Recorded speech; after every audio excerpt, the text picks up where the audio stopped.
शहर के चार दोस्त रोहन, आर्या, समीर और नंदिनी अपने व्यस्त जीवन से समय निकालकर गांव की शांत वादियों में घूमने का प्लान बनाते हैं।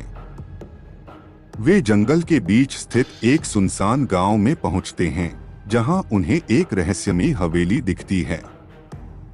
चारों दोस्त गांव की पगडंडी पर चलते हुए एक प्राचीन और सुंदर हवेली के सामने खड़े होते हैं। हवेली काले पत्थरों से बनी होती है, जिसके चारों ओर जंगली बेलें लिपटी होती हैं। दरवाजा भारी और लकड़ी का है, लेकिन थोड़ा टूटा हुआ।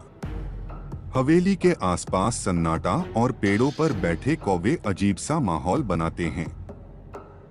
डरते हुए चारों दोस्त हवेली के अंदर प्रवेश करते हैं।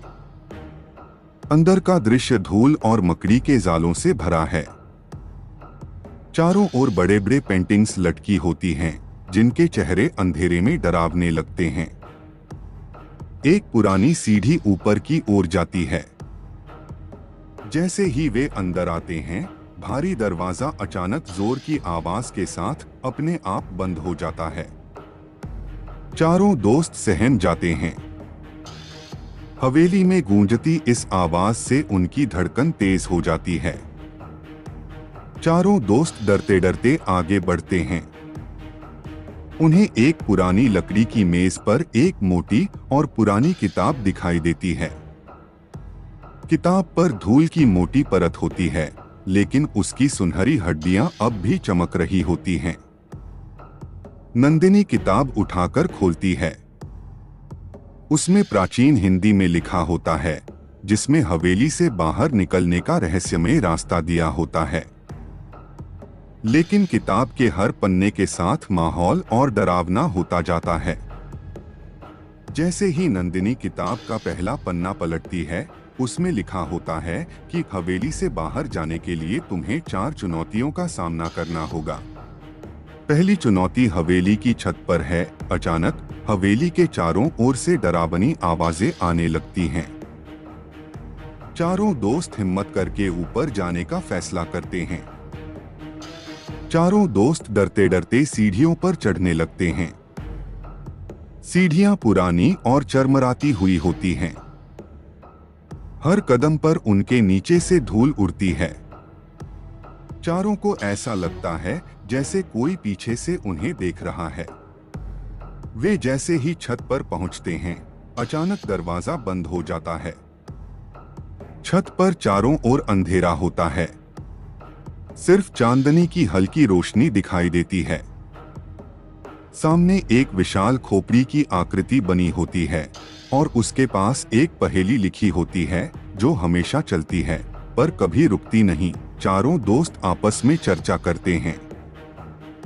रोहन कहता है, यह समय हो सकता है जो कभी रुकता नहीं। जैसे ही वे जवाब देते हैं, खोपड़ी की आंखों से लाल रोशनी निकलती है और अचानक एक दरवाजा खुल जाता है जो उन्हें नीचे ले जाता है। नीचे जाते ही वे एक बड़े कमरे में पहुंचते हैं, जहां 4 अलग अलग दर्पण लगे होते हैं। हर दर्पण में उनकी अजीब और डरावनी परछाइयां नजर आती हैं। किताब के अगले पन्ने में लिखा होता है, अपनी सच्ची परछाई पहचानो। आर्या अपनी परछाई को ध्यान से देखती है और कहती है, यह मैं नहीं हूँ, क्योंकि मैं अपने डर को नहीं पहचानती। जैसे ही वह सच्ची परछाई को पहचानती है, बाकी दर्पण गायब हो जाते हैं। जब आर्या सही परछाई पहचान लेती है, तब कमरे के बीच में एक चमकता हुआ दरवाजा प्रकट होता है। दरवाजे पर लिखा होता है, तीसरी चुनौती के लिए तैयार हो जाओ। दरवाजा खुलते ही चारों दोस्तों के सामने अंधेरे में एक लंबा रास्ता नजर आता है। चारों दोस्त उस रास्ते पर बढ़ते हैं, जो एक विशाल गुफा की ओर ले जाता है। गुफा के बीचों बीच एक रहस्यमयी फव्वारा होता है, जिससे चमकता हुआ पानी निकल रहा होता है।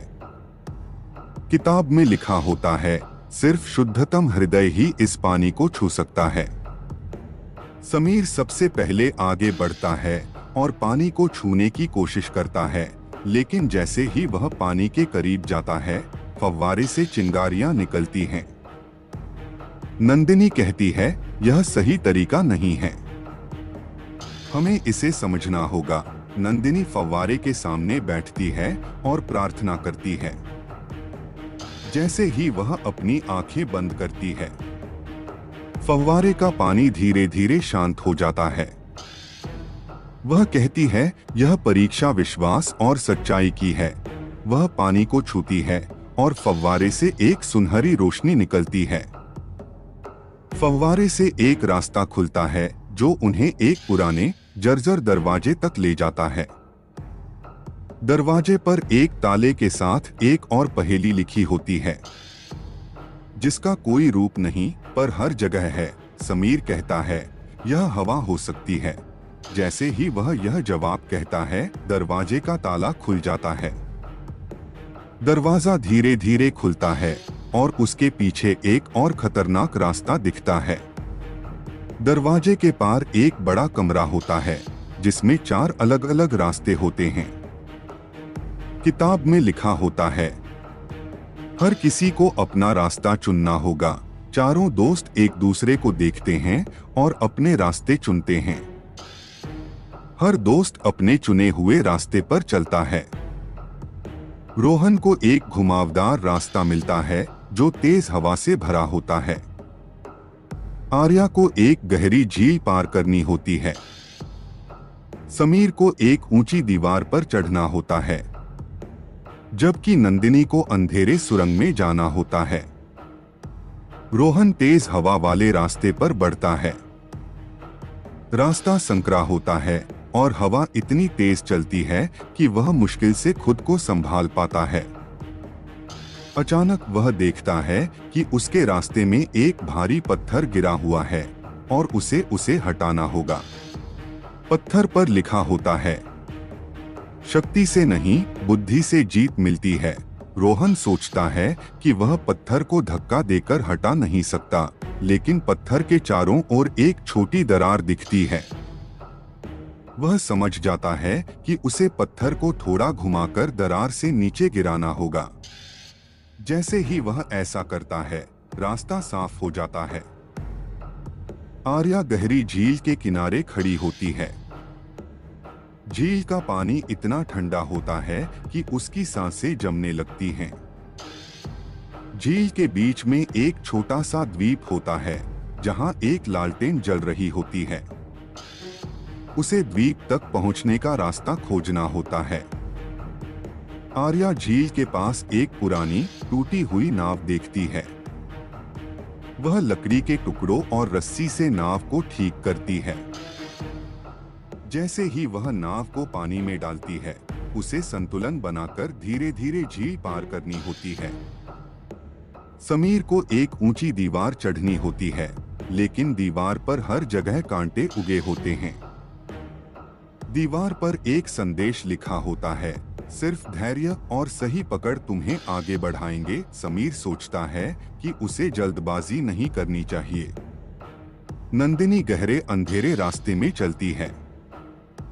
रास्ता इतना अंधेरा होता है कि उसे अपनी परछाई भी नहीं दिखती। अचानक वह दीवार पर रोशनी की एक छोटी किरण देखती है। किताब में लिखा होता है, अंधेरे में रास्ता वही पाता है जो डर को जीतता है। नंदिनी डर को नजरअंदाज करते हुए रोशनी की दिशा में चलती है। उसे लगता है कि दीवार के पीछे कुछ छिपा है। वह दीवार पर हल्के से दबाव डालती है और अचानक एक गुप्त दरवाजा खुल जाता है।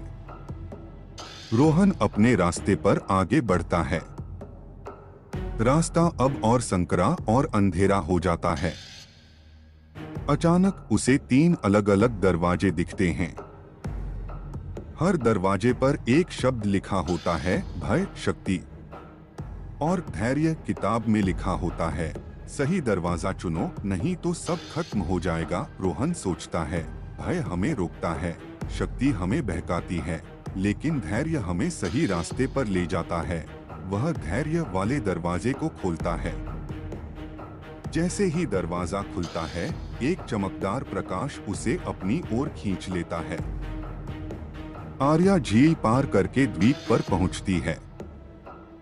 द्वीप पर एक विशाल पेड़ होता है जिसकी शाखाओं से रोशनी झर रही होती है। पेड़ के नीचे एक पत्थर की मेज पर एक चाबी रखी होती है, लेकिन जैसे ही वह चाबी उठाती है, पेड़ की जड़ें जीवित हो जाती हैं और उसे रोकने की कोशिश करती हैं। आर्या समझती है कि वह जड़ों से लड़ नहीं सकती। वह पेड़ से कहती है, मैं केवल अपना रास्ता खोजना चाहती हूँ। पेड़ की जड़ें धीरे धीरे शांत हो जाती हैं और चाबी उसकी हथेली में चमकने लगती है। ये था रहस्यमय हवेली कहानी का भाग 1। अगर आपको यह कहानी पसंद आई है तो कमेंट करके जरूर बताएं और चैनल को सब्सक्राइब करके रखें। कहानी का अगला भाग चैनल पर जल्द ही आ जाएगा। ये है कहानी के भाग 2 के कुछ दृश्य। कहानी के साथ अंत तक जुड़े रहने के लिए आपका धन्यवाद। तब तक अपना ध्यान रखें, अपने परिवार का ध्यान रखें।